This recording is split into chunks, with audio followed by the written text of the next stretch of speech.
indicaba que el tema del día de hoy será estrategias para desarrollar competencias en la enseñanza remota. Maestra Lili, maestra Silvia, reiterando la bienvenida y ya iniciando este taller, adelante con sus saludos y con el desarrollo de este taller del día de hoy. Buenos días, estimados maestros, ¿cómo están ustedes? El día de hoy, miércoles, nos estamos reencontrando un día más.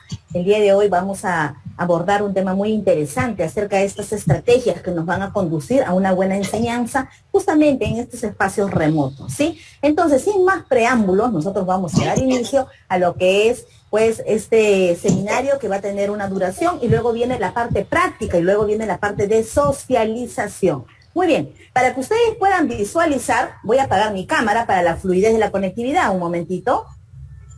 Ahí está. Muy bien, entonces lo que tenemos es lo siguiente, contenido de la sesión. Este contenido muy importante que es bueno siempre mencionarlo para que ustedes puedan visualizar cómo nosotros vamos a ir conduciendo este taller. Tenemos, aquí observen ustedes, estrategias para indagar las experiencias previas, metodología activa en el desarrollo de competencias. También vamos a hablar de las estrategias grupales y comprensión de la información. También vamos a hablar acerca de las estrategias, pero relacionadas a los estilos de aprendizaje. A ver.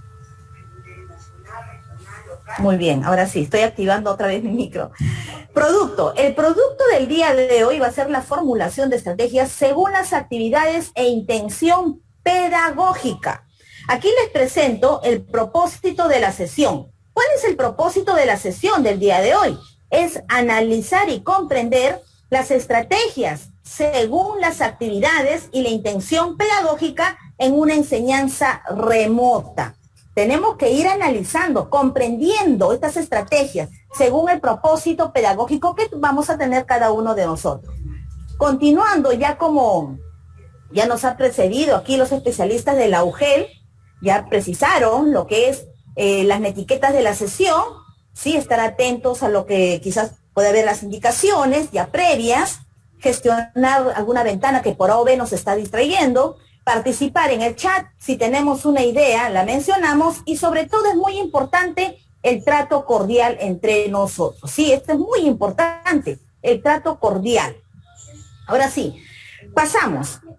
Vamos a recordar, vamos a ir recordando, ¿sí?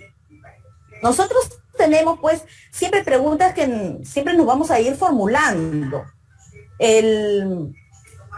Tenemos lo primero, esta pregunta, ¿qué teoría sustenta las estrategias de enseñanza-aprendizaje?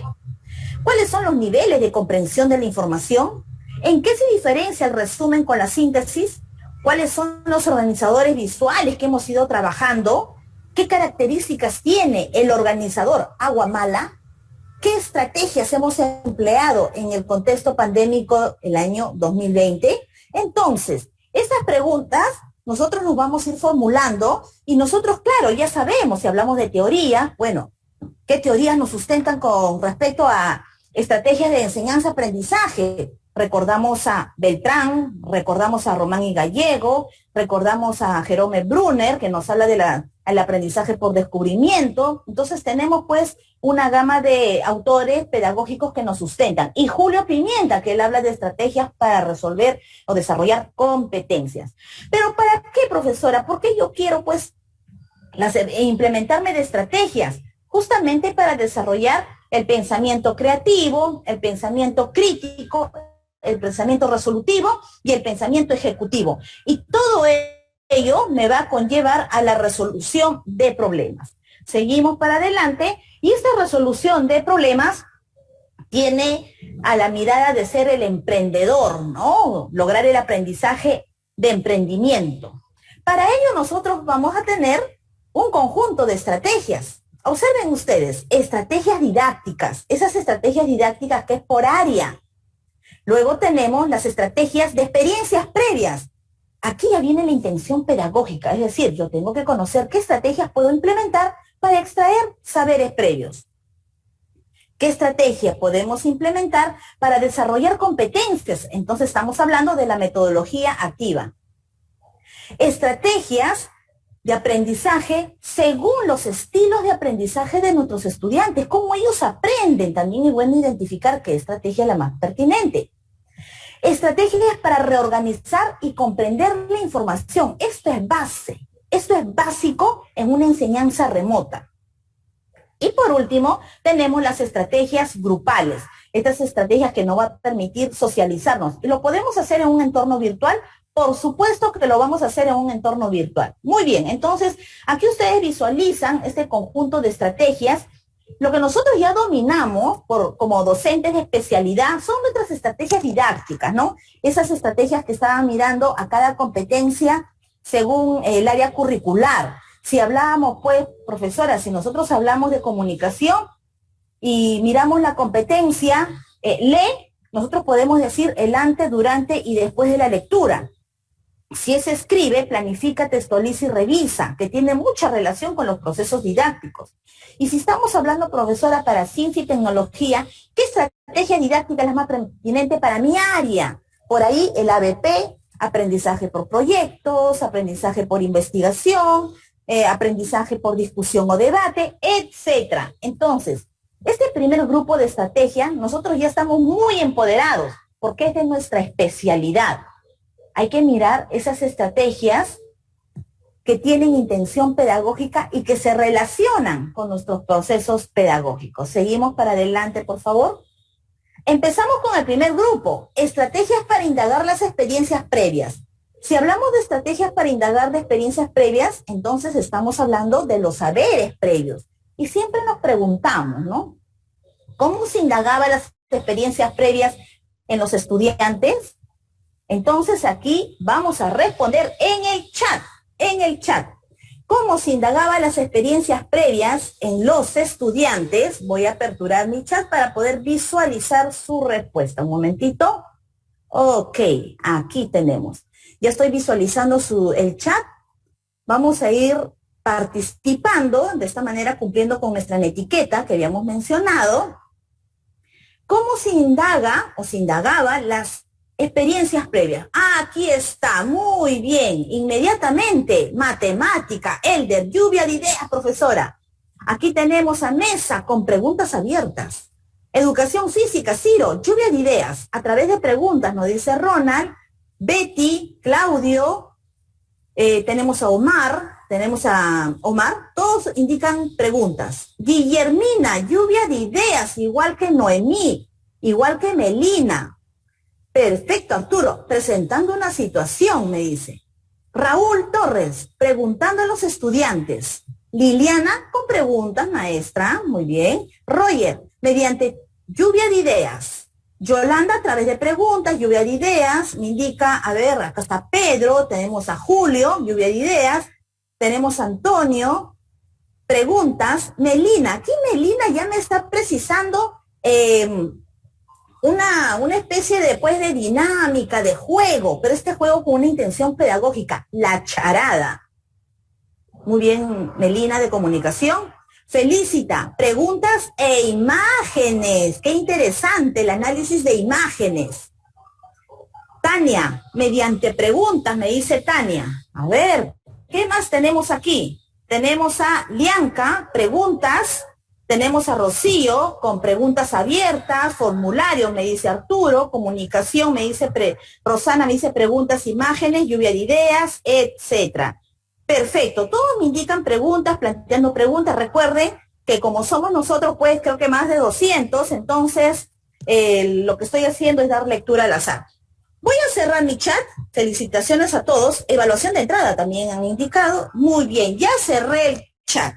Entonces, y siguen participando, felicitaciones a los maestros.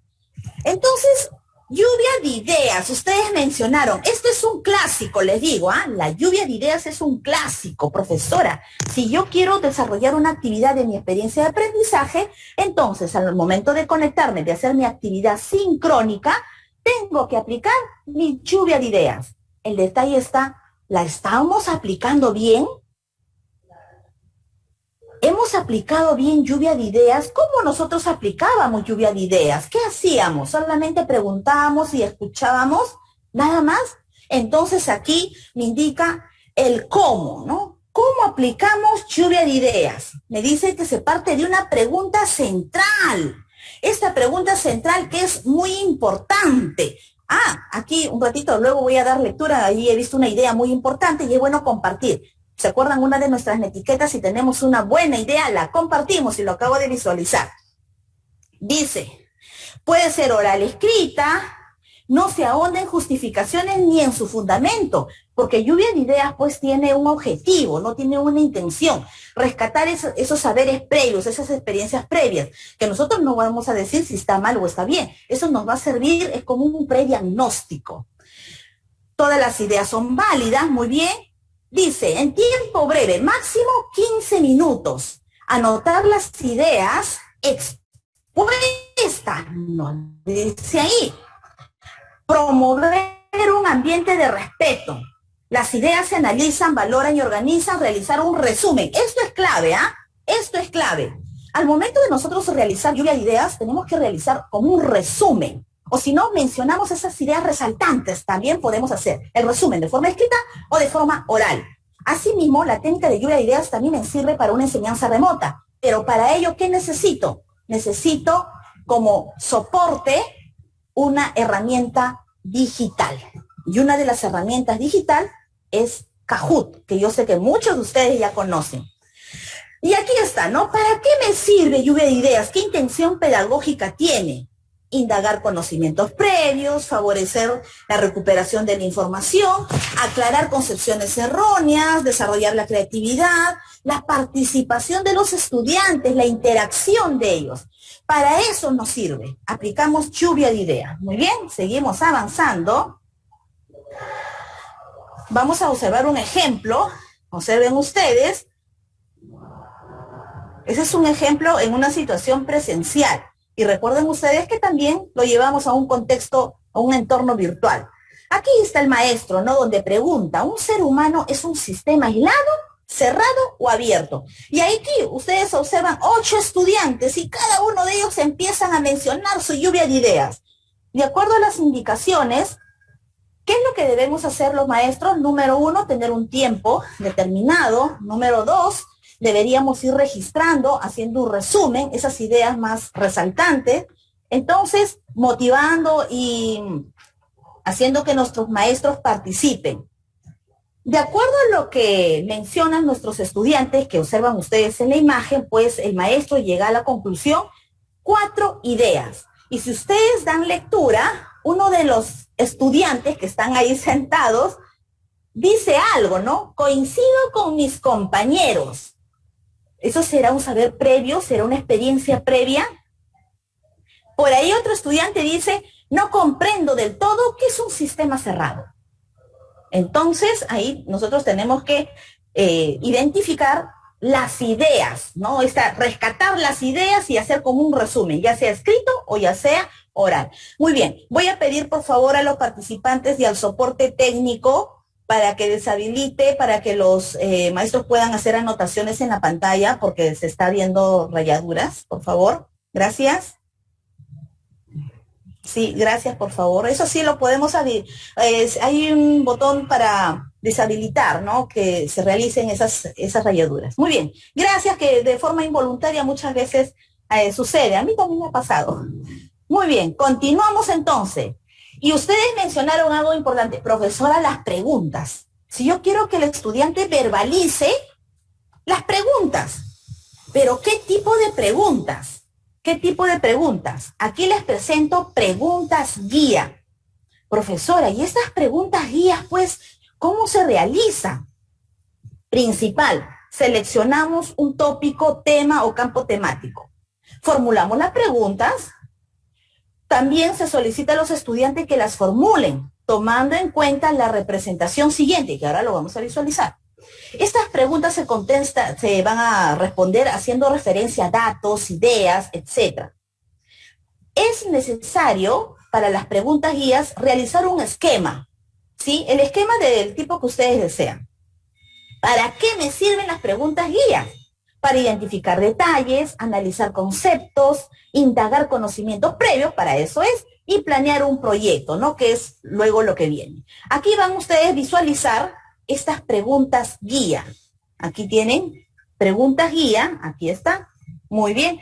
Estas preguntas guías que ustedes visualizan, el tema central, como me indica que la presentación de un organizador es opcional, yo sugiero que sí se puede realizar la presentación de estas preguntas guías en un organizador, es más didáctico.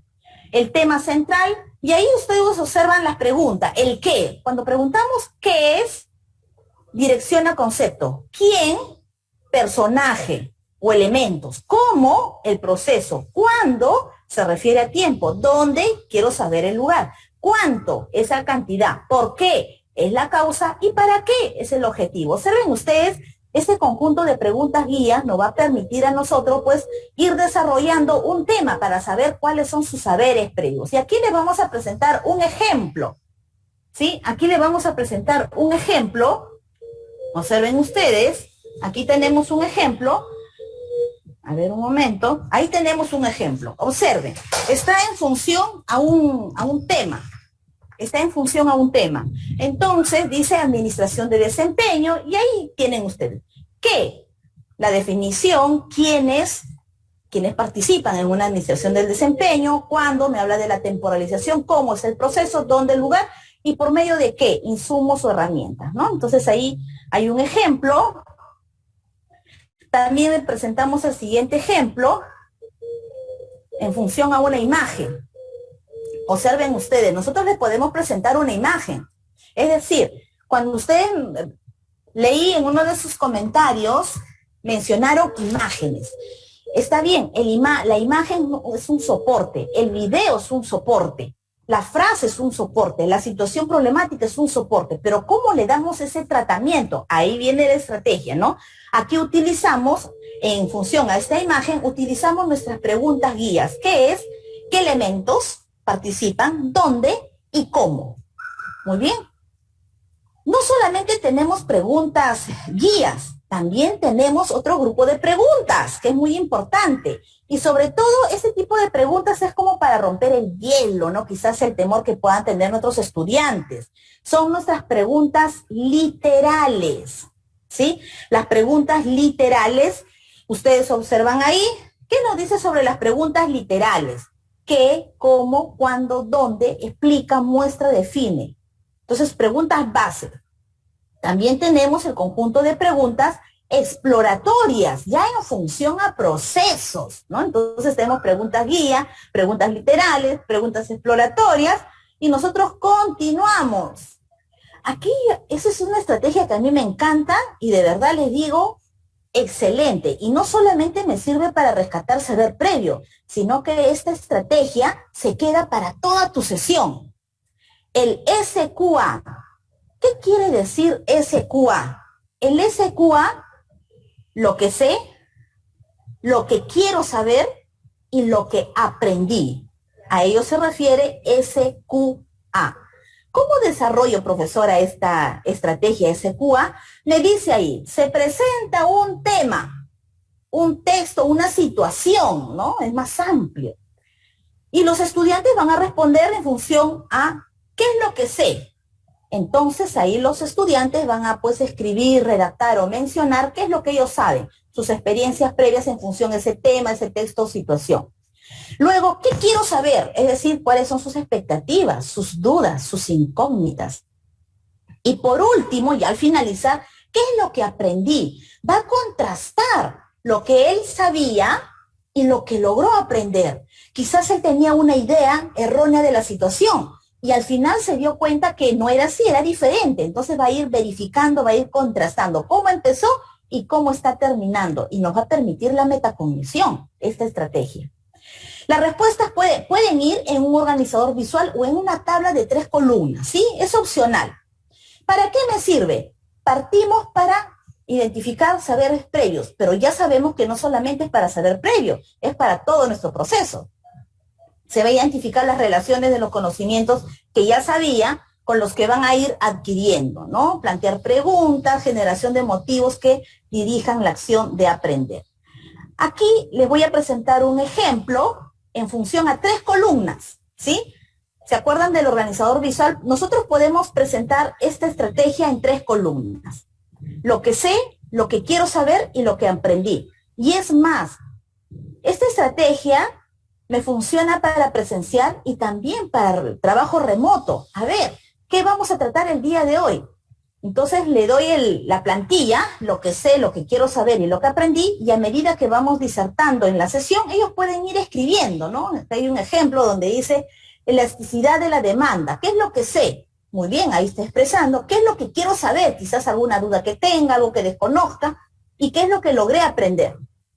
También es bueno recalcar en la siguiente diapositiva, ustedes van a visualizar cómo en una sesión, cómo se desarrolla esta estrategia. Lo que sé, lo que quiero saber y lo que aprendí. Lo que sé en el inicio, lo que quiero saber al inicio y desarrollo. Las expectativas antes, dice, se debe brindar el propósito. Es muy importante porque muchos de nuestros estudiantes, Dios mío, ¿qué quieren saber? Quizás van a salir de nuestro propósito del día. Por eso es importante brindar el propósito antes de ello. ¿Qué es lo que aprendí, no? Mediante la reflexión, la metacognición, sus conclusiones, y eso lo podemos aplicar en el cierre.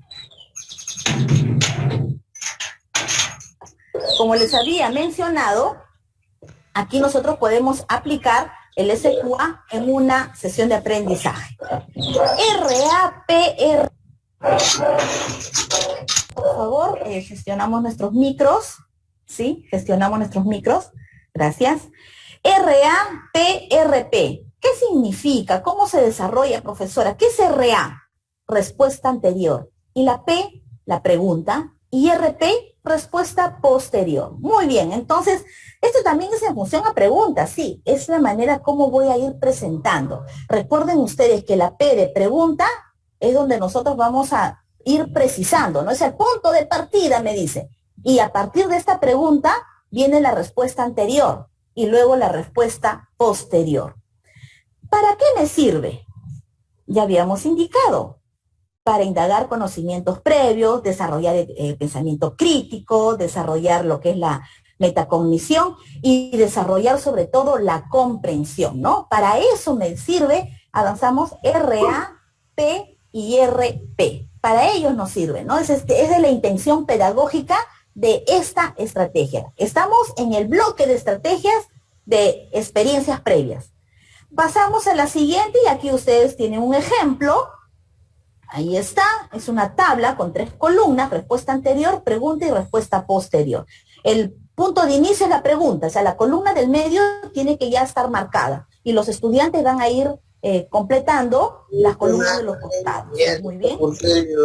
A ver los micros, por favor. También tenemos aquí otro ejemplo, es decir, ¿cómo puedo presentar, profesora, esta estrategia? ¿Solamente con tabla? No, también lo puedes presentar mediante un organizador visual. La pregunta principal, eso nosotros ya enviamos. ¿Qué es lo que van a hacer nuestros estudiantes? Completar, ¿no? Sus respuestas anteriores y sus respuestas posteriores. Muy bien. Acá hay algo muy importante para complementar. Los recursos para el diagnóstico de nuestros saberes previos. Y con esto vamos a cerrar las estrategias de saberes previos. Tenemos cuestionario y ustedes mencionaron, profesora, una evaluación de entrada, profesora, un control de lectura, muy bien. Un test, algo, porque tiene que ser algo rápido. Profesora, ¿y va a ser calificado? No, sin calificación. Eso solamente me sirve para ir conociendo qué tanto saben mis estudiantes. El foro, es muy importante aperturar un foro corto. Y los videos, ¿no? El análisis de videos es muy interesante. Entonces, hemos visualizado las estrategias para rescatar los saberes previos. Ahora vamos a ingresar a la metodología activa que nos va a contribuir el desarrollo de competencias. ¿Cuáles son estas metodologías activas? Muy bien. Aquí hay una pregunta que ustedes van a responder. ¿Qué es tópico generativo? Ahí voy a aperturar mi chat. Un momentito. ¿Qué es tópico generativo?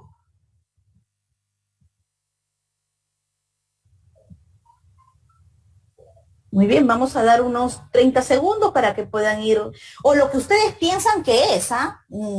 Recuerdan ustedes siempre cuando partimos de una pregunta porque quiero saber sus experiencias previas. Por ahí, profesor, escuché, o me parece, me da la impresión que significa esto. Entonces, de esa forma se trata, ¿no? De ir construyendo nuestro aprendizaje. A ver, Es el tema general, me indica aquí Eddie. Muy bien, Eddie, ahí tenemos el área de comunicación. A ver, ¿qué es tópico generativo? Viene a ser una metodología activa para el desarrollo de competencia. A ver, me indica, a ver, ¿quiénes están participando? Tenemos a Eri de comunicación, Aide de comunicación, tenemos a DTCC, José Paucar, tema en torno al cual gira el aprendizaje, tenemos a Jonathan, una reflexión cognitiva, muy bien, Jonathan. Edita, ¿qué me dice? Un desafío cognitivo. Aquí Carol me indica título, tema generar contenidos, son temas, tema principal, son conceptos, temas, y aquí están participando Héctor, está participando Ciro, Sonia, Jorge, Lisette, Rosana, Carol, Edita, entonces aquí todos están participando. Muy bien, maestro. Uy, ya tengo más de 100 participaciones. Tomas de partida, son temas a desarrollar a profundidad, ideas, conceptos, muy bien, investigación. Responder a través de una reflexión, ideas que ofrecen profundidad. Muy bien, maestros. Very good, congratulations. Ustedes están participando muy bien. Estamos cumpliendo con nuestra netiqueta. Entonces, ¿qué es tópico generativo? Es una de la metodología activa que me va a permitir desarrollar competencias.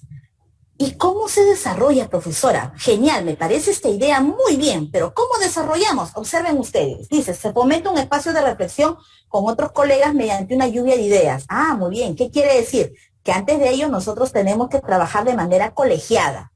Se aportan ideas, dice, en relación con los temas que suscitaron interés en los estudiantes. Se confecciona una red de ideas. Entonces, el tópico generativo, pues a mí me sirve para ir profundizando, como ustedes mencionaron, un conocimiento que quizás puede haber quedado suelto o quizás lo vamos a presentar por primera vez, ¿no? Se confecciona una red de ideas, se identifica partes de estas ideas, sus conexiones, se buscan temas que susciten polémica, ¿sí? Se planea cómo se va a tratar el tópico generativo. Se plantea a los estudiantes el tópico generativo, ya sea como un tema, una teoría, concepto o pregunta. Pero observen ustedes, este tiene algo en particular, porque antes de presentar al estudiante, tiene un trabajo previo. Y no solamente nosotros en forma individual, sino también el trabajo con nuestros colegas de la especialidad. ¿Para qué me sirve? Perfecto. Puedo solucionar un problema. Identificar conocimientos previos también me sirve para quizás comprender un tema, desarrollar la capacidad de búsqueda de información, desarrollamos el pensamiento crítico mediante el análisis, síntesis y emisión de juicios, ¿no? Entonces, esta estrategia de tópico generativo es muy importante. Aquí les voy a presentar un esquema, sí, un esquema, pero que está en función a preguntas, porque teníamos diferentes formas de presentar un tópico generativo, ya sea como tema, teoría, concepto, pregunta, nos decía. Y aquí tenemos, ¿no? Tópico generativo. ¿Cómo debo actuar cuando en la familia, la escuela o la sociedad se presentan problemas de comunicación y estos afectan mis relaciones personales? ¿Qué hacer para contribuir a una mejor convivencia y calidad de vida familiar, escolar y personal? Presentamos el tópico generativo. Identificamos qué áreas ingresan a este tópico generativo y qué competencias. Les había comentado que el tópico generativo se trabajaba de manera colegiada, entre maestros, a ver, por ahí surgió una situación entre los estudiantes, trabajamos tópico generativo.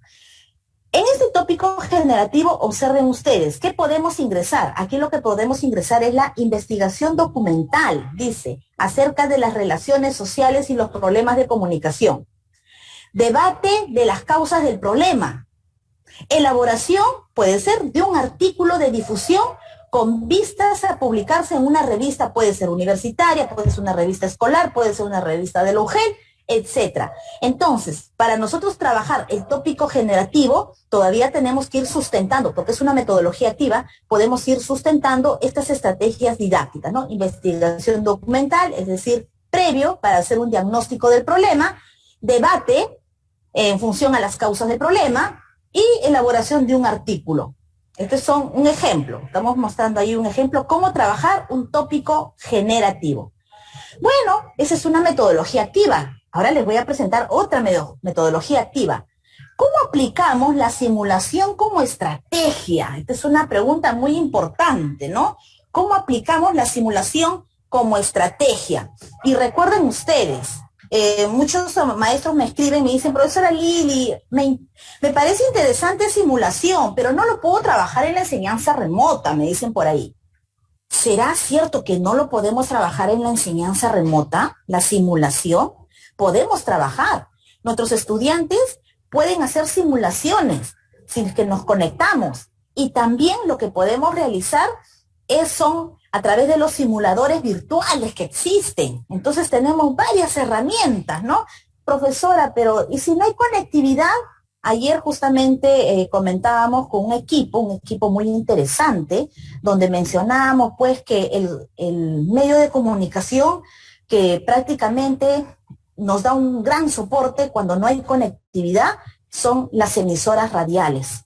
Son un gran soporte y para este año pues nos van a brindar bastante apoyo y nosotros podemos trabajar con las emisoras radiales. Muy bien, la simulación, ¿cómo aplicamos? ¿No? Siempre surge esa pregunta. Ya, profesora, quiero aplicar simulación, ¿cómo lo aplico? Primero, se presentan las reglas mediante las cuales se va a realizar la simulación. ¿Cuáles son las reglas, profesora? Muy bien, ¿qué debemos? Las condiciones. Luego presentamos el caso, ¿no?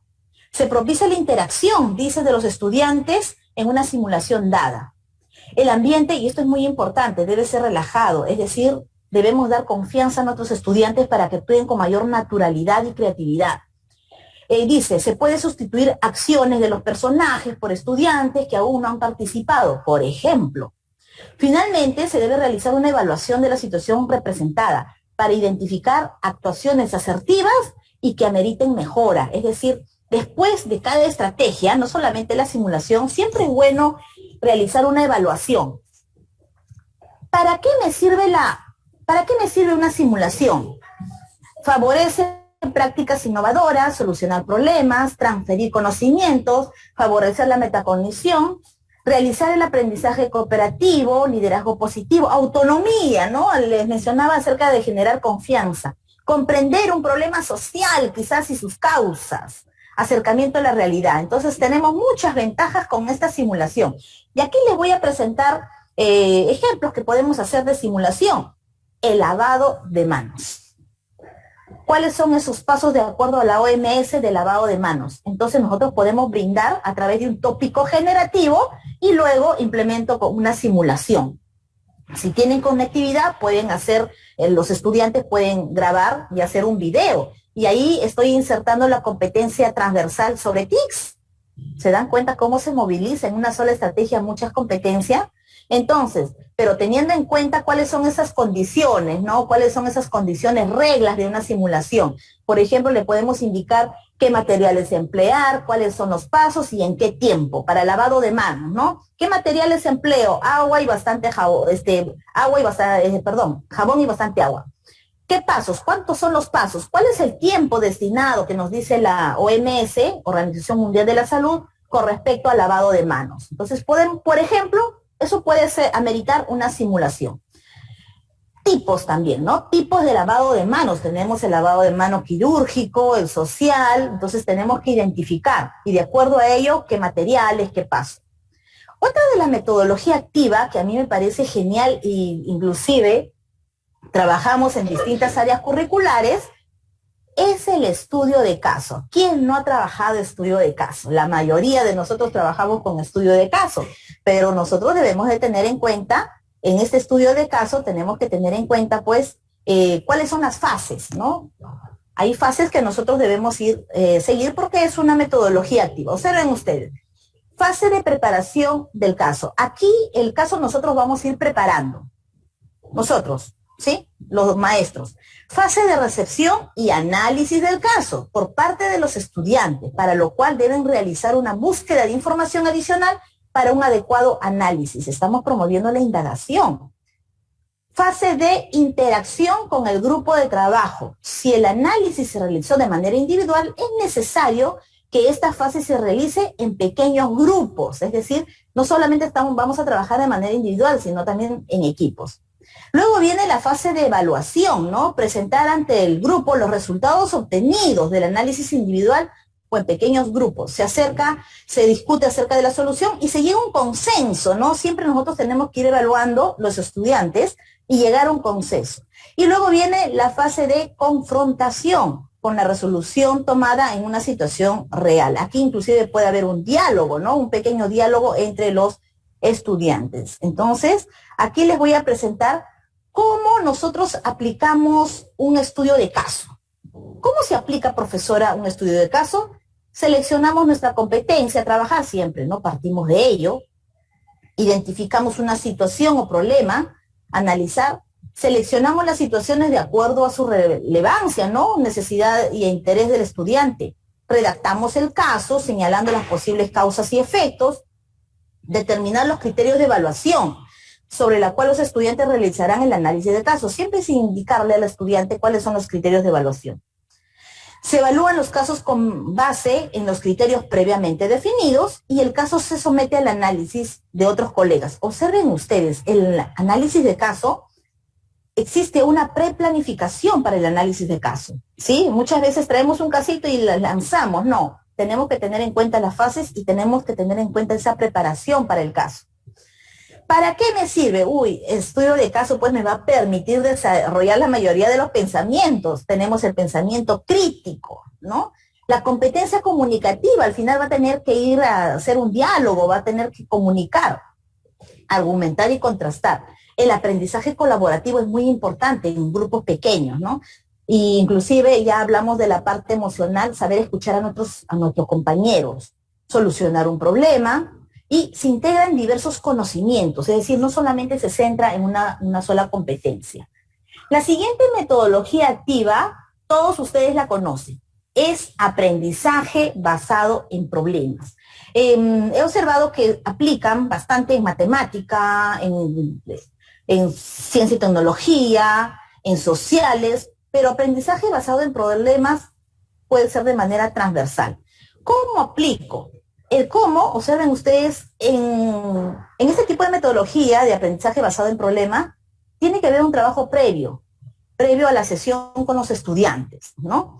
Formar equipos de trabajo entre 3 y 7 estudiantes, en caso de que el problema sí lo requiera. Observen ustedes, aquí es condicionante el problema, pero yo les sugiero que trabajar no con 7 estudiantes, porque siempre cuando trabajamos con equipos muy grandes, tenemos estudiantes que no logran involucrarse. Entonces siempre grupos puede ser de 3 a 4.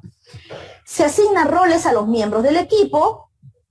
Muy bien, aquí nos precisa, ¿no? Líder, secretario y reportero, nos dice. Elaborar reglas de trabajo. Eso es lo que tenemos que hacer, un trabajo previo, ¿no? Con los estudiantes. Y ya durante la sesión, dice, analiza el contexto, nosotros con los estudiantes, siempre el acompañamiento, ¿no? Se puede partir de un texto, un caso, una situación problemática. Los estudiantes van a identificar el problema y van a formular su hipótesis. Van a establecer alternativas, dice, y selecciona la mejor alternativa. Durante el proceso, el docente va a monitorear y asesorar.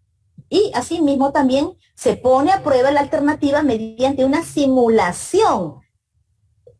Aquí esa metodología activa y todas las estrategias no se trabajan de manera aislada, muchas veces se cruzan, se intersectan las estrategias. ¿Para qué me sirve? ¿Qué ventaja qué bondades voy a obtener pues del aprendizaje basado en problemas? Se analiza con profundidad un problema, desarrolla la capacidad de búsqueda de información, así como la estrategia que vimos anteriormente, generación de hipótesis, se vincula el mundo académico con el mundo real, esto es muy importante, el trabajo cooperativo y colaborativo y sobre todo la toma de decisiones, ¿no? Aquí les voy a mostrar un esquema del ABP, ¿no? Como el estudiante y el docente, con esos dos actores, siendo el actor principal el estudiante, ¿no? Siempre mirando al estudiante como protagonista de su propio aprendizaje. Y el docente como el agente motivador y estimulador que va a permitir guiar y orientar. Asimismo, también, uno de los elementos muy importantes del ABP es el planteamiento de problemas en función a diferentes materias, comunicación entre equipo y docente. Y tenemos aquí grupos entre 6 y 8 personas, nos dicen, sugiero que sea menos, y el trabajo colaborativo es muy importante. Observen ustedes, este es un esquema en el cual visualizamos los elementos del ABP. Aquí les voy a mostrar unos casitos en la cual nosotros podemos aplicar el método ABP. Observen ustedes, nos dice, ¿no? Un ejemplo. Una familia con bajos recursos desea hacer la compra de todo lo necesario, pero sin gastarse más de lo que puede permitirse. ¡Qué interesante! Los estudiantes pueden plantearse varias preguntas. ¿Qué son alimentos básicos? ¿Cuáles son sus propiedades? ¿Cómo hacer la compra lo más barata posible, pero siempre viendo lo que es el porcentaje alimenticio, ¿no? De lo que van a presupuestar, de lo que van a comprar. También tenemos otra situación que pueden trabajar el ABP. Dice, para entender los conceptos como el acidez, basicidad, dice, el ejemplo del ardor de estómago es bastante recurrente. Observen cómo lo pueden trabajar. Se le indica a los estudiantes lo siguiente, ¿no? En el estómago hay ácidos que digieren la comida, las cuales se ven afectados, dice, por el tipo de dieta. Esto es muy importante. Los estudiantes pueden identificar en qué momentos han sentido este dolor y qué habían comido cuando les pasó. Pueden aprender sobre el funcionamiento de los antiácidos, elaborar una maqueta de un estómago y añadirle diferentes alimentos para ver cómo reaccionan los ácidos. En base a este ejemplo, no únicamente los estudiantes van a aprender conceptos químicos, sino también hábitos alimenticios adecuados para evitar el mal ardor. Entonces, observen ustedes cómo el tratar un problema me va a conllevar a desarrollar, pues, diferentes capacidades en nuestros estudiantes. Entonces, esto es en función a lo que implica aprendizaje basado en problemas. Hay algo muy interesante. ¿Qué es aprendizaje in situ? Entonces, vamos a responder rapidísimo en el chat. ¿Qué es aprendizaje in situ? ¿Qué será aprendizaje in situ? Es otra metodología activa, ¿no? Para desarrollar competencias. ¿Qué será aprendizaje in situ? Voy a aperturar el chat un momentito para ver. Aprender en tiempo real, me dice Antonio. Muy bien, Carlos, aprendizaje del momento. Amílcar me dice un aprendizaje de la propia realidad. Alejandro, aprendizaje real. Buenos días Hipólito. Aprender en lugar de los hechos. Raúl me dice en el lugar de los hechos y sucesos. Marta también me dice aprendizaje en el tiempo real. Roger de matemática, es un aprendizaje en el lugar de los hechos y tiempo real. Rubén de PCC en el mismo lugar. Otero también me dice aprendizaje en el mismo tiempo.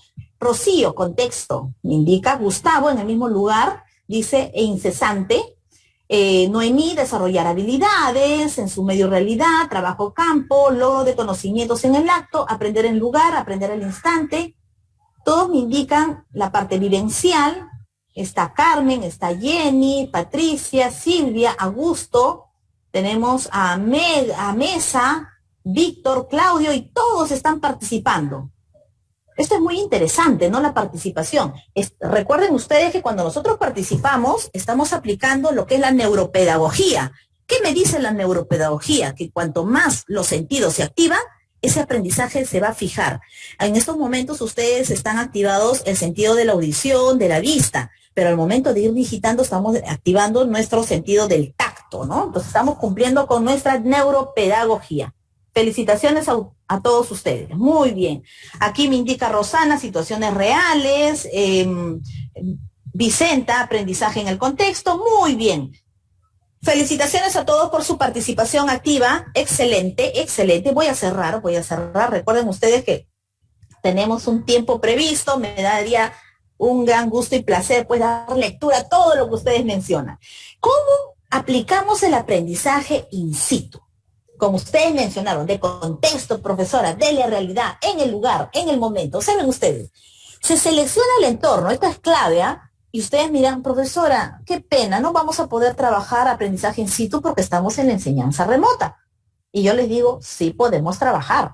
¿Por qué? Recuerden ustedes que el estudiante se ubica en un hogar y tiene espacios diferentes, se puede movilizar.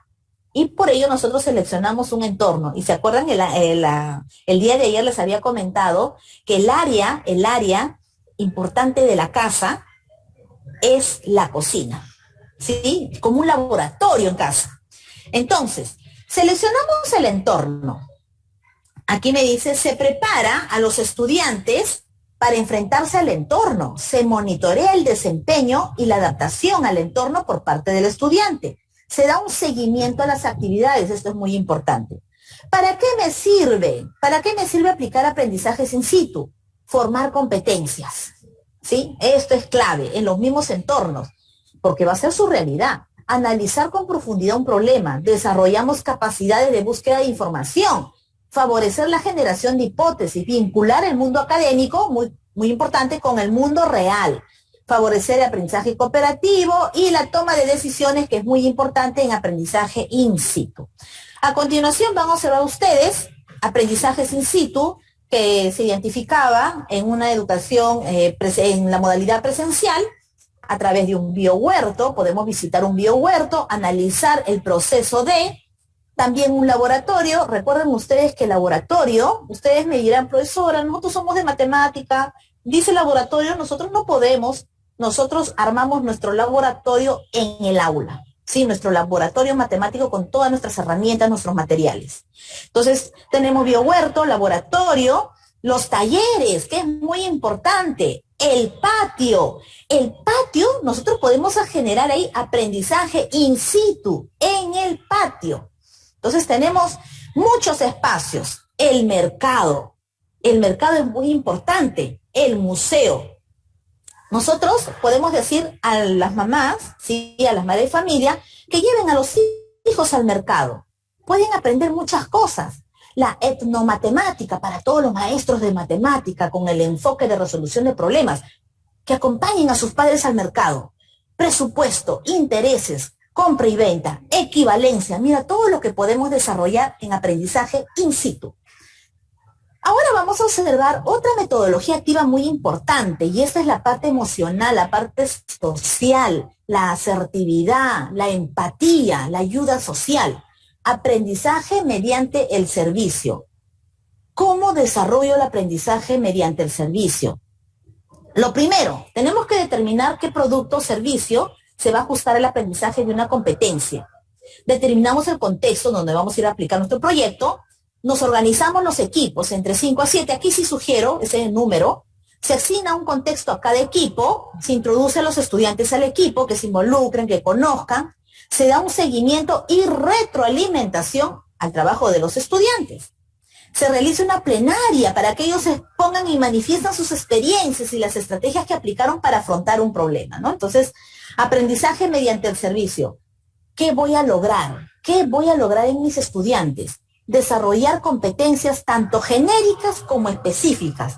Este término de genéricas y específicas, quiero que ustedes recuerden que existe el proyecto Tuning. El proyecto Tuning, que parte de una reunión de Europa en la cual establece tipos de competencia y nos lanzan nuestros 2 tipos de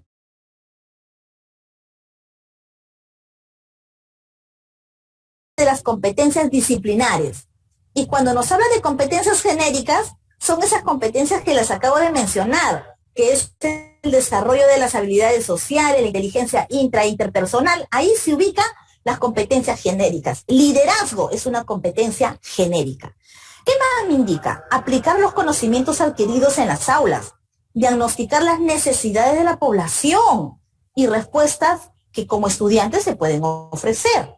El aprendizaje colaborativo es muy importante y el aprendizaje por proyecto. Entonces, esta estrategia es muy importante, profesora, pero estamos en una enseñanza remota, no lo vamos a poder hacer.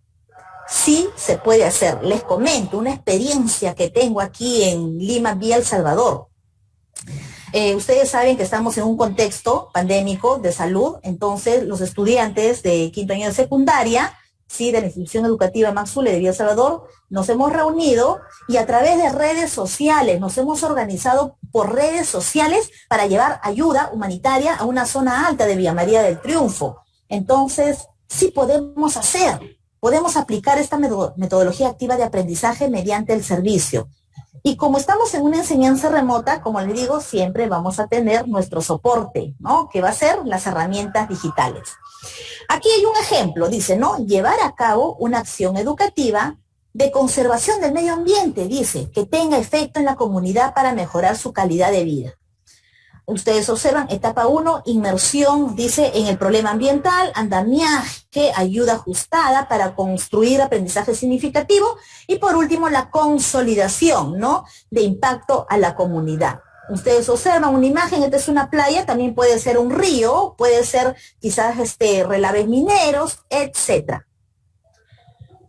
Les voy a compartir otra metodología activa, y esta metodología activa dice, ay, profesora, por fin hemos llegado a la enseñanza remota. No, todas nuestras estrategias que hemos presentado podemos aplicar en la enseñanza remota, pero aquí sí es exclusivo aprendizaje basado en TICs, utilizando de estas herramientas.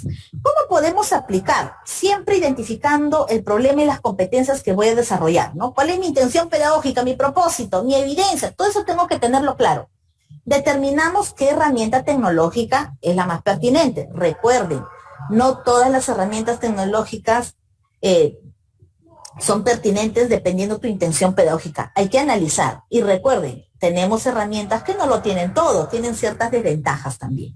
Y sobre ello trabajamos. Se analizan los recursos disponibles, se gestionan también y se realizan las actividades ya establecidas, ¿no? ¿Para qué me sirve? Me va a facilitar el trabajo a distancia, sin la presencia física del maestro. Ayuda a desarrollar habilidades de aprendizaje autónomo, la autonomía. Eso es lo que nosotros debemos de ir aprovechando ahora en estos meses, ¿no?, de enseñanza remota. La autonomía del estudiante. Favorece la lectura de comprensión. Profesora, ¿y qué aprendizaje basado en TIC? A ver, por ejemplo, tenemos foro de discusión, los blogs, tenemos chat. ¿Cómo podemos trabajar el blog? Recuerden ustedes que blogs son gratuitos, podemos ahí recopilar muchas informaciones, textos, imágenes, artículos. También va a permitir que los estudiantes interactúen con mensajes, y la información va a estar permanentemente en la web, ¿no? Y va a estar a todo público. El chat. Recuerden ustedes que el chat, se utilizaba desde una mirada social, ¿no? Pero ahora no, el chat tenemos que utilizar ya como un soporte para nuestro proceso de enseñanza-aprendizaje. Aquí les voy a mostrar un blog. Este es mi blog que tengo, en la cual involucro a mis estudiantes y a mis colegas, ¿no? El blog se denomina Investigando. Observen ustedes, y aquí los estudiantes de secundaria ingresan. Y ellos observan su fotografía y de verdad a ellos les da gusto visualizar cómo, inclusive, no he presentado todo, son los trabajos de mirada social que ellos tienen, ¿no? Porque había aplicado, como les había comentado, lo que es el aprendizaje mediante el servicio. Entonces ahí también tengo su fotografía, todo lo que han ido gestionando, captura de pantalla, de la red social, etcétera, ¿no? Entonces nosotros los maestros podemos involucrar, primero nosotros teniendo nuestro blog, y luego ya invitamos a nuestros estudiantes. Asimismo también la gamificación, estas herramientas tecnológicas muy interesantes, ¿no? Estas herramientas gamificadoras, que vendría a ser considerada una técnica de aprendizaje, indica que es mecánica de los juegos al ámbito educativo profesional, ¿no? Absorber, dice, mejor algunos conocimientos, mejorar alguna habilidad, recompensar acciones concretas, entre otras, ¿no? Tenemos una gama de herramientas gamificadoras, Kahoot, Mentimeter, Socrative, Edmodo, tenemos una gama de herramientas tecnológicas. Asimismo, también tenemos más herramientas, videos, tenemos para poder reunirnos el Skype, tenemos el Zoom y también tenemos el Meet, ¿no? Para realizar nuestras videoconferencias. Y no hay que olvidarnos, ¿sí? No hay que olvidarnos de nuestra estrategia. Aprendo en casa. Y nosotros como escuela también tenemos nuestra página, ¿no? Nuestra página web. Ahora viene, ¿sí?, las estrategias grupales. Recuerden ustedes que siempre debemos de ir trabajando mediante las estrategias grupales. Estas estrategias grupales que también se puede trabajar en una enseñanza remota. Hay una pregunta muy importante. Dice, ¿la interacción influye en el aprendizaje? Entonces, participamos en el chat. ¿La interacción influye en el aprendizaje? Participamos en el chat. Si la interacción influye en el aprendizaje. Muy bien.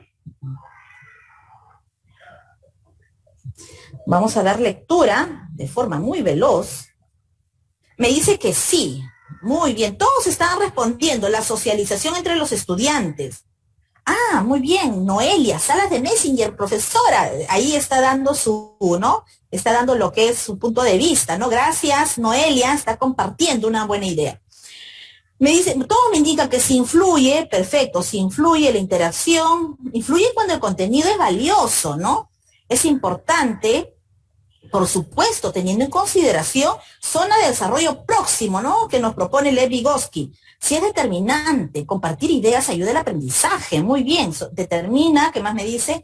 Es una acción de intercambio mutuo, me dice ayuda a aprender a los demás para que vengan dice, porque va a mejorar la forma de expresión, los estudiantes pueden mostrar a sus padres de forma óptima sus emociones, socialización, ideas, redes sociales, si es importante.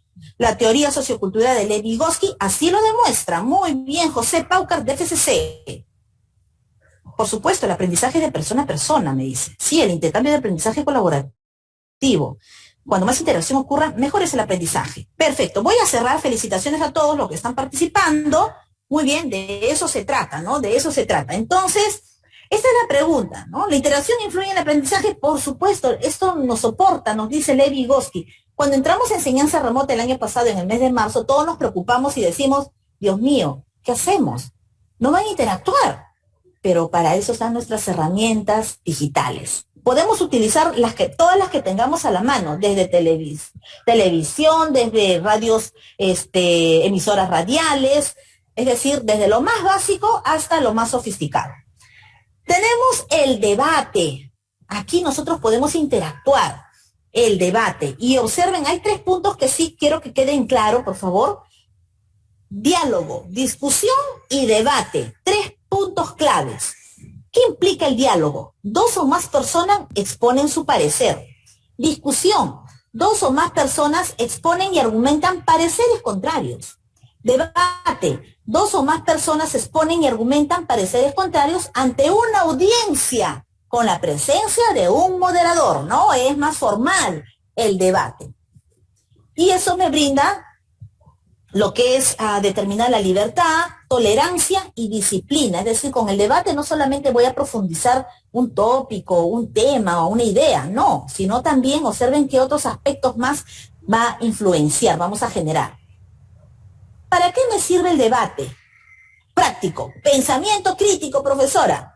Buscar información. Los estudiantes, para que vayan a un debate, deben ir bien preparados con todas sus herramientas, ¿no? Para ello van a analizar información y sobre todo la habilidad argumentativa. Observen ustedes, ahí tenemos un esquema, esa es una propuesta de esquema de un debate. Moderador, equipo defensor y el equipo, la contraparte, ¿no? Y el público.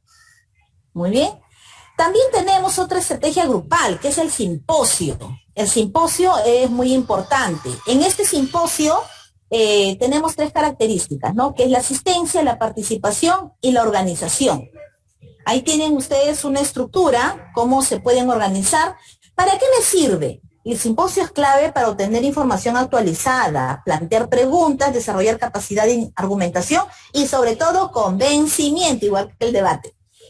Pasamos a otra estrategia grupal que es la mesa redonda, que muy poco se aplica, ¿no? La mesa redonda. Tiene 3 fases. La fase de preparación, en la cual nosotros vamos a implementar, pues, la organización del equipo, seleccionamos los roles, quién va a ser el moderador, el público, el tema, las reglas. En la fase de interacción, ya cada uno de los organizadores ya cumplen el rol designado. Previo a ello, indican cuántos minutos, las rondas que se va a hacer y se concluye el tema con la participación de los expertos, ¿no? Y en la fase de valoración, esto es muy importante, en una mesa redonda aplicamos la metacognición, ¿sí? Que es lo que vamos a desarrollar. ¿Para qué? ¿Para qué me sirve hacer la mesa redonda? ¿Qué nos ayuda? Desarrollar competencias comunicativas como la argumentación y expresión oral, ¿no? La capacidad de escucha es muy importante y fomentar el respeto, así igual que las otras estrategias grupales, ¿no? Presentar un tema por parte del docente y aquí ustedes observan, ¿no? Observan moderador, aquí ustedes observan los estudiantes y el público. Muy bien, le damos un clic más. Mesa redonda no necesariamente es una mesa redonda, ¿sí? No necesariamente, ¿no? Puede ser como que no puede ser, sino es como nosotros conducimos o ejecutamos y organizamos una mesa redonda. Seminario. Es importante los seminarios para profundizar, ¿no? Un tema. ¿Cómo se desarrolla? Se expone el tema, se efectúa la discusión, se amplía o se explica, se da conclusiones y puede dejarse preguntas. ¿Para qué me sirve? Fomentar el razonamiento objetivo, capacidad de investigación, desarrollo de pensamiento crítico, etc. Asimismo, taller. La siguiente estrategia grupal es el taller. Estos talleres, yo sé que ustedes son expertos haciendo talleres, ¿no? Me va a permitir solucionar problemas, poner en práctica, ¿no? Todo lo que están aprendiendo, porque recuerden ustedes que en un taller hay que emitir productos, evidencias. Podemos organizarlos en equipos, así como lo vamos a hacer el día de hoy. Muy bien. Entonces, son estrategias grupales muy importantes, muy interesantes. Asimismo también, profesora, pero aquí surge algo interesante. ¿Qué estrategias promueven la comprensión de la información? Porque la clave está que lo primero que ingresa o toma el estudiante es la información, ¿no? ¿Cómo comprende esa información? ¿Qué estrategia aplicamos para reorganizar y comprender la información? A ver, rapidito, en el chat, por favor, escribimos qué estrategias se aplican ustedes para que el estudiante reorganice y comprenda la información.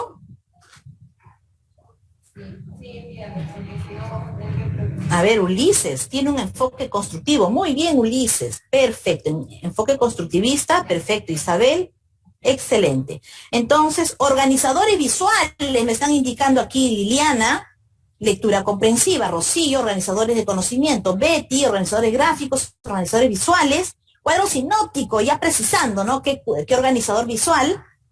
Perfecto, a través de esquemas, organizadores de conocimiento mentales, me dice, producción de texto, análisis de lectura, cuadros sinópticos, esquemas, organizadores del conocimiento, etcétera. Muy bien, yo sé que todos ustedes me están precisando, profesora, tenemos una variedad de organizadores visuales, ¿no? Perfecto. Diagrama de árbol, muy bien. Organizadores de conocimiento, retroalimentación con preguntas. Muy bien, Pedro, de religión. Organizadores visuales, excelente a todos. Muy bien, gracias por participar, de eso se trata. Nosotros conocemos, ¿no? Mapas conceptuales, mapa semántico, mapa mental, lo más conocido. Yo les voy a presentar la cartografía de conceptos propuestas por Sergio Tobón. Sergio Tobón, que es nuestro pedagogo que habla acerca de la evaluación formativa, ¿no? Esta cartografía de conceptos nos va a permitir reorganizar la información y comprender la información, pero está basado en palabras claves. Por ejemplo, en el medio va el concepto científico y luego ustedes pueden visualizar esos rectángulos de color blanco. Aquí se colocan los aspectos que vamos a abordar. Categorías, exclusión, vinculación, características centrales, subclases, ejemplificación y nocional. Cada uno de ellos quiere decirnos algo. Por ejemplo, nocional, aproximaciones al concepto. Exclusión, puede haber otras palabras mediante las cuales se confunden, ¿no? Se pueden confundir. Teoría, vinculación, ¿con qué teorías se vincula el concepto científico que estoy analizando? Aquí les voy a presentar un ejemplo que se trabajó cartografía de conceptos. En el medio va el tema central, evaluación por competencias. Y justamente ustedes ven el rectángulo, vamos a ir desarrollando, dice, ¿no? Eje categorial, eje nocional. ¿Qué implica evaluación por competencia? Desempeño, habilidad, con palabras claves, ¿sí? Con palabras claves. Y aquí está. Mostramos el siguiente ejemplo. Observen ustedes el siguiente ejemplo que se trabajó de forma presencial en un taller con los maestros. Cartografía de GLP, ¿sí? Gas licuado de petróleo. Y ahí están todos los campos, aspectos que se abordan, ¿no? Nocional, que es categorías. ¿Qué categorías surge del GLP? Ejemplos, donde subclases, características del GLP, vinculación del GLP y exclusión, es decir, con qué otros se confunden, ¿no? GLP a veces se confunde con GNB o GNC. Pasamos a la siguiente. Organizador visual de burbuja doble, observen ustedes. Esta burbuja doble nos sirve para comparar. Ustedes pueden observar los conceptos, ¿sí? Infografía, por ahí me dicen, perfecto. Ustedes pueden observar los conceptos, en el medio van los puntos en común y en los costados, en cada uno, va los aspectos particulares, por cuáles se diferencian, ¿sí?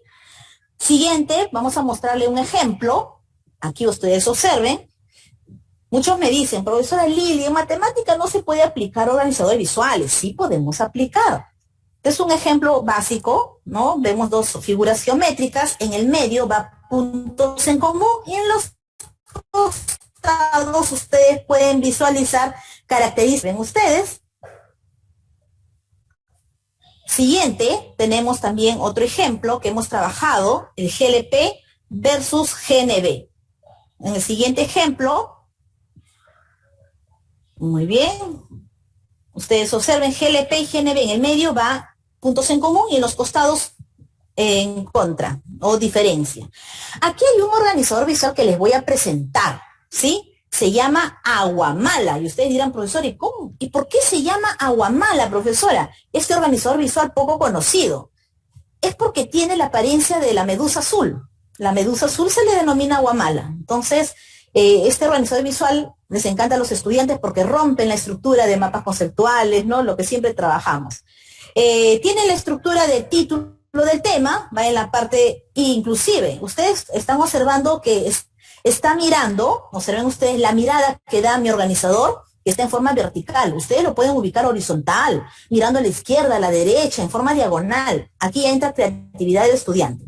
Niveles de pensamiento, está el título, tenemos la división del tema, ¿sí? Ahí están los elementos de Aguamala. ¿Avanzamos?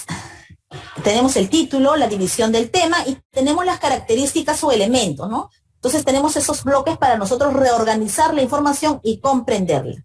La siguiente ustedes van a visualizar, hemos trabajado en equipo de forma presencial. Observen ustedes, este gráfico está mirando para arriba, el gráfico que mostramos anterior estaba en forma horizontal, este está en forma vertical. Ahora le vamos a mostrar mapa de doble flujo para determinar causa y efecto. En el medio va el tema central y a los costados primero causas y luego efectos. Vamos a mostrar un ejemplo en el área de matemática, dos ejemplos en el área de matemática. Observen ustedes, en el medio va la expresión matemática, las causas, el valor de n y los efectos, los resultados. Debajo dice descuento al 20%, las causas, rebaja, vale descuento, oferta del día, y las consecuencias, pago menos, puedo ahorrar, puedo comprar más. Inclusive podemos colocar una situación problemática para que los estudiantes resuelvan, ¿no? También, no solamente en matemática, vamos aquí a ver un ejemplo, podemos trabajar mapa de doble flujo sobre la automedicación, ¿no? ¿Cuál es la causa y el efecto? Presentamos una imagen a los estudiantes y le decimos, elabora un mapa de doble flujo sobre causas y efectos de la automedicación. Y solamente le presentamos la imagen. Los estudiantes vamos a invitar a que indaguen, investiguen. En la siguiente le vamos a mostrar trabajos que hemos realizado con maestros en nuestra etapa presencial, que estamos extrañando muchísimo, que se ha trabajado. Muy bien. Aquí les presento otro organizador visual que ustedes ya lo conocen, es muy conocido, ¿sí? Sobre todo en el área matemática y ciencia y tecnología. La V heurística de Gowin. Aquí ustedes Heurística de Gowin. Aquí ustedes pueden ver ahí los micros. ¿Cómo se realiza? Sabemos que partimos de una situación, de que tiene elementos principales, ¿no? Elementos muy importantes. ¿Para qué se utiliza? Para desarrollar la metacognición, podemos desarrollar un proyecto, podemos desarrollar una práctica de laboratorio, análisis de un problema, etc. Aquí les vamos a presentar un ejemplo de lo que implica la V heurística de Gowin, un ejemplo sobre el valor biológico de los alimentos, ¿no? Este ejemplo ya está totalmente terminado. En el medio va preguntas centrales, observen ustedes, en la parte superior el propósito, teoría y así sucesivamente pueden ustedes ir ubicando la información. Este se llama reorganización de la información, porque fácilmente nuestros alumnos pueden presentar en un proyecto, pero siempre es bueno darles, reorganizar la información, ¿no? Para que puedan comprender. Y aquí viene un organizador que una de las maestras indicó, profesora, ¿puede ser infografía? Por supuesto, la infografía. Sistematizamos la información muy importante, ¿no? Información que no solamente puedo obtener de una sola área, puedo obtener de diferentes áreas que han trabajado sus competencias. título, encabezado, texto, cuerpo, fuente y crédito, que es muy importante colocar fuente y crédito, y sobre todo aquí tiene que haber un contrapeso entre texto e imagen, ¿no? El impacto visual es muy importante. También es bueno trabajar otro organizador visual denominado cuadro Pony. El cuadro Pony. ¿Qué implica el cuadro Pony? Lo positivo, lo negativo, lo interesante de un tema. Nosotros le podemos presentar un tema y le podemos decir, redacta en estas 3 columnas, qué es lo positivo que observas, o qué es lo positivo que lees, o qué es lo positivo que escuchas, qué es lo negativo y cuál es lo interesante, ¿sí? Organización del pensamiento, la toma de decisión, etcétera. Aquí les presento ejemplitos sobre el cuadro Pony. El cuadro Pony, por ejemplo, de materiales modernos. El cuadro Pony, positivo, negativo, lo interesante. Sobre multimedia, profesora, uso de multimedia, lo positivo, lo negativo, lo interesante. Entonces nuestros estudiantes van a ir reorganizando la información.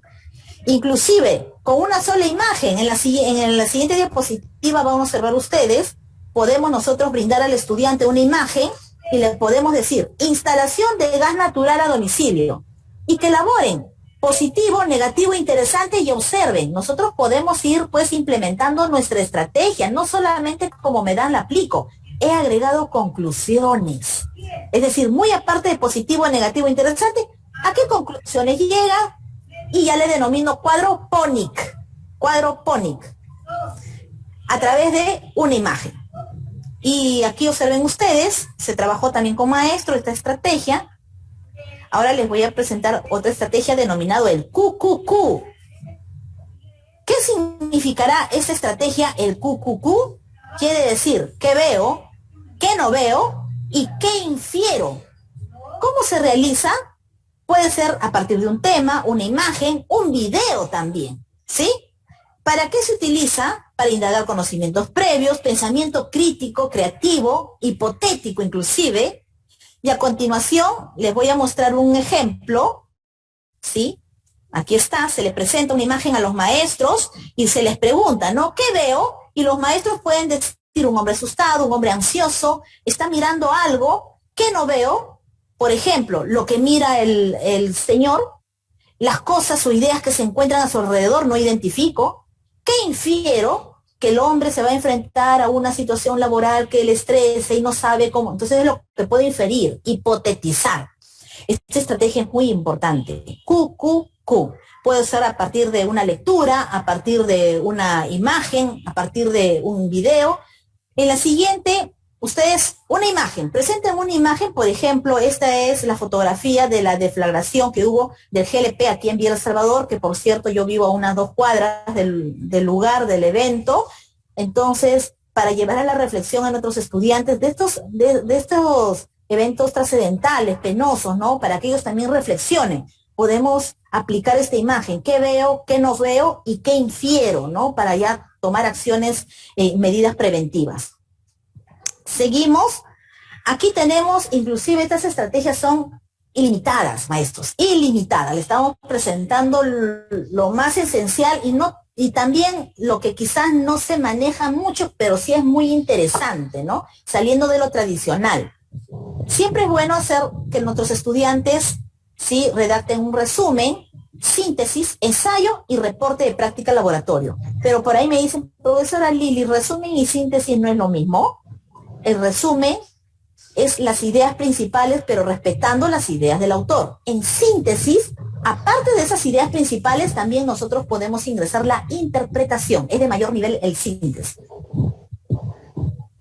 Ustedes van a observar el siguiente grupo de estrategias de aprendizaje que está en función a los estilos, a cómo aprenden mis estudiantes. Profesora, ¿cómo aprenden? Es importante identificar estrategias de aprendizaje según sus estilos. Entonces surge una pregunta, ¿conocemos cómo aprenden mis estudiantes? Pasamos a la siguiente diapositiva, donde vamos a visualizar en función a los sentidos, ¿no?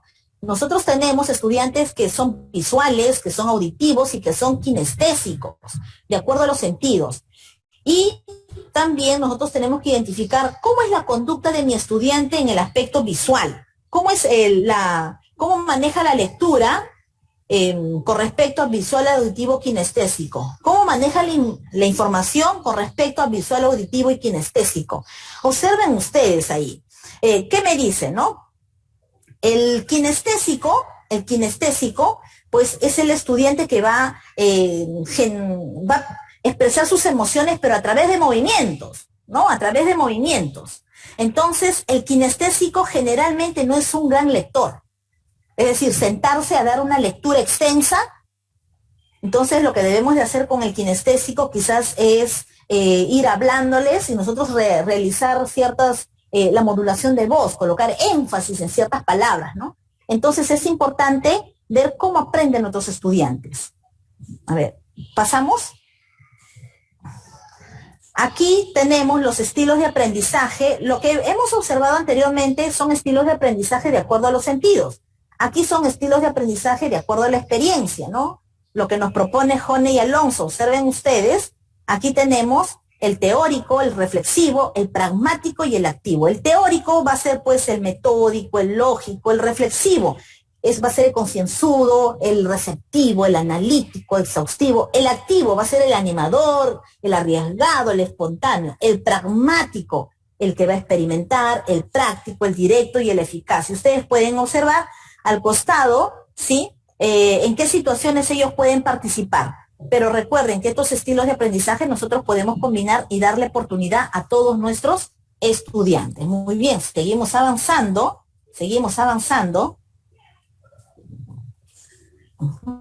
Estos materiales ustedes lo van a tener, ¿sí?, a la mano para que puedan darle mayor profundidad y sobre ello también ir, pues, investigando.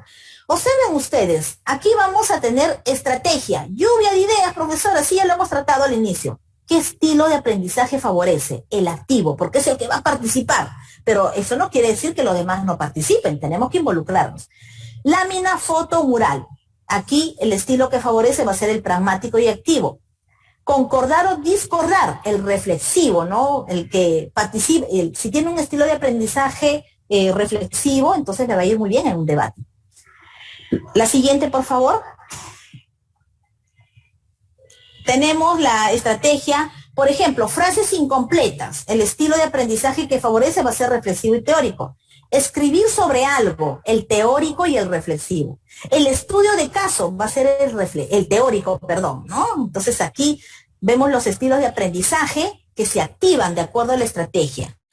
En la siguiente vemos situación problema, está el pragmático, método de proyectos. Aquí en método de proyectos observen ustedes cómo se combinan todos los estilos. En la exposición, pragmático, activo y reflexivo.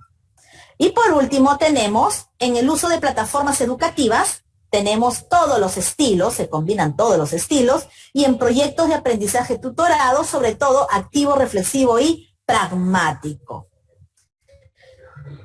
Hemos hablado de estrategias de aprendizaje, ¿sí? Estrategias de aprendizaje de acuerdo a las intenciones pedagógicas. Y las estrategias, profesora, para una exitosa experiencia de aprendizaje a distancia, aquí vamos a hablar puntualmente de estrategias que vamos a ir recomendando para lograr una estrategia de aprendizaje transformadora en la enseñanza remota. 1. Aprendizaje social y colaborativo. A través de ciertas plataformas, tenemos el Jamboard, tenemos el Padlet, tenemos el Whiteboardify, tenemos el DrawChat. En la siguiente, también tenemos que trabajar mediante el microlearning o rapid learning, con un propósito claro, interacción.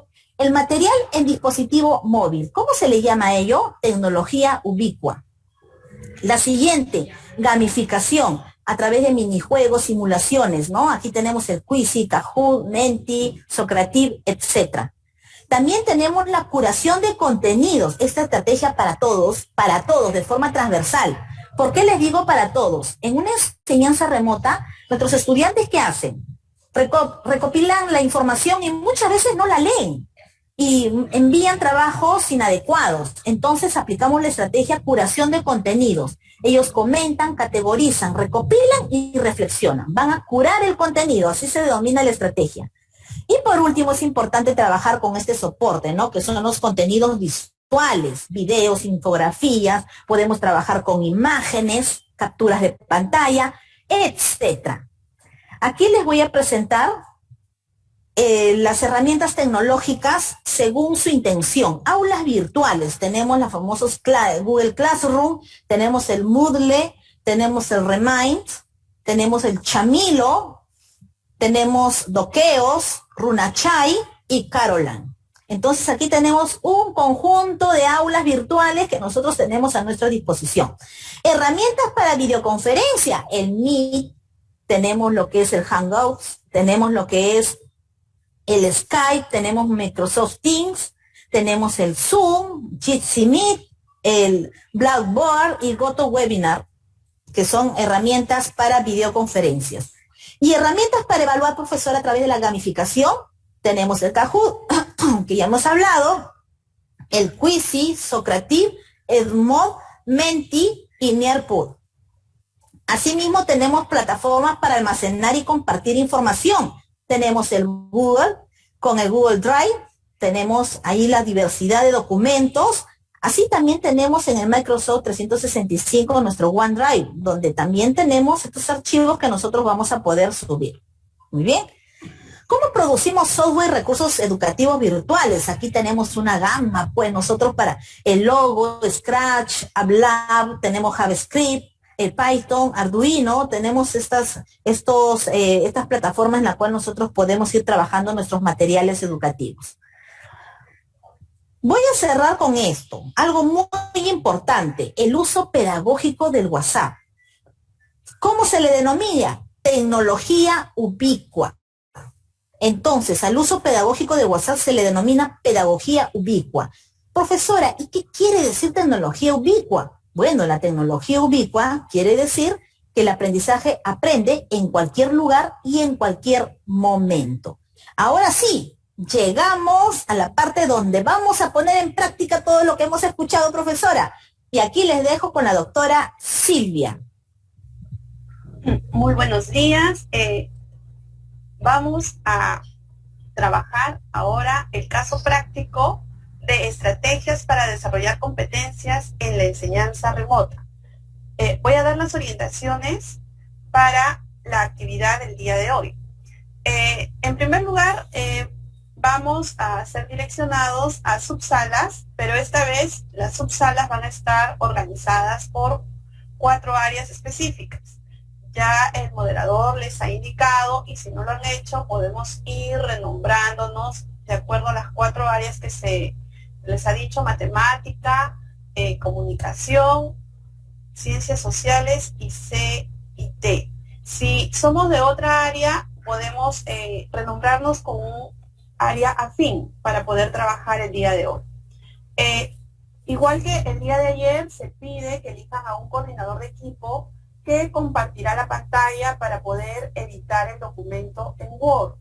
Ese documento en Word va a ser el producto del día de hoy, pero hay 2 actividades. Una actividad en equipo, donde ustedes van a revisar la matriz. Yo también voy a compartir ahora el documento en Word, ¿no? Van a revisar una matriz, van a proponer o mejorar la secuencia de actividades según su área para la situación de la experiencia de aprendizaje. Luego de mejorar o proponer otras actividades de acuerdo al área, ustedes van a determinar qué estrategias consideran en cada actividad utilizar de las que se han mencionado el día de hoy. Pero esas estrategias que ustedes van a considerar tienen que elegirlo en consenso, proponiendo la más adecuada o pertinente, precisando la intención pedagógica que quieren lograr. Vamos a ir monitoreando los equipos un lapso de 30 minutos y luego vamos a socializar también en plenaria.